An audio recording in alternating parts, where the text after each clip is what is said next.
Hey guys, I am here with a quick toy review of the new Walking Dead building set collectible figures. These come in blind bags. They retail about $3.50 at Toys R Us, $4 somewhere in between there from the place we've seen at comic book shops, Toys R Us, conventions, things like that, but around $4 a pop. You get one figure each. What's nice with them is they identify on the top, in the top right hand corner, either it's an H or a W, meaning either it's a human or a walker. So you can kind of narrow what you're looking for here. You know, if you're kind of troop building, if you will, you can, pull a zombie, go with a walker, a W pack, or if you need the humans, obviously you can go that route. So we picked up four. There's three building sets out right now. There is Daryl and his chopper. There's the governor's room, and then there is the prison.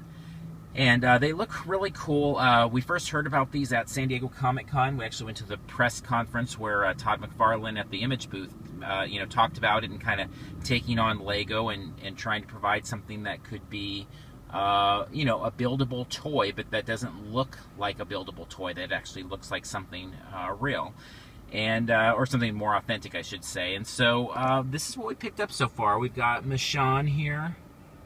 We've got one of her walkers. We've got the governor, and then we've got Daryl.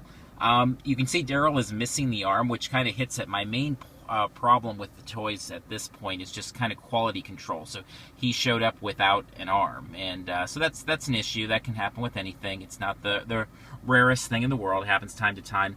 But in addition to that, just obviously, I'd say the sculpts are pretty decent, but the paint job, kind of hits here and there. There's a lot of miss marks on them. They're very difficult to get to stand despite these little clear acrylic bases. I'm very hesitant about touching any of these things because it took me a while just to get them to stand up. There was some issues there.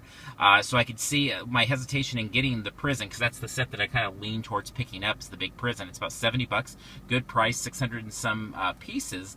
But I'm concerned that in my diorama that one figure, falls and it becomes a domino effect, because that's what's happened with just these four figures as I've set them out on counters. If one falls, they kind of all go down pretty easily.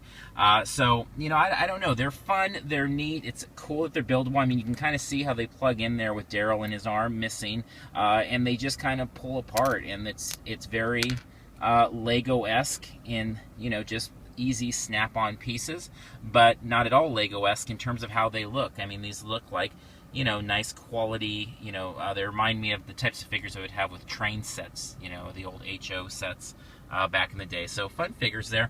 So I'm not sure.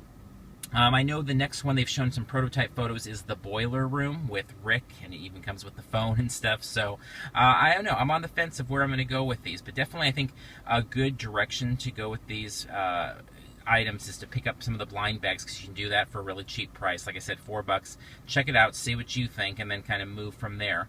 I think I could see myself getting the prison and kind of putting together a larger diorama, but we'll see. Maybe I'll go something smaller like the governor set. I believe the governor one is like $30. I'm sorry, maybe like 25. Really, really, really affordable. They're high quality, affordable.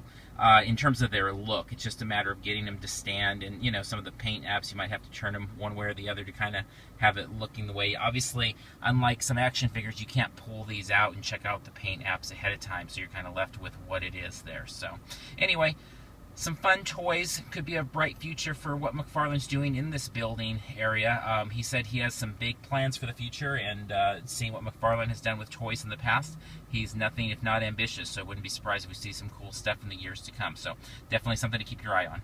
All right, we'll go ahead and take off here. Until next time, we'll see you in line somewhere.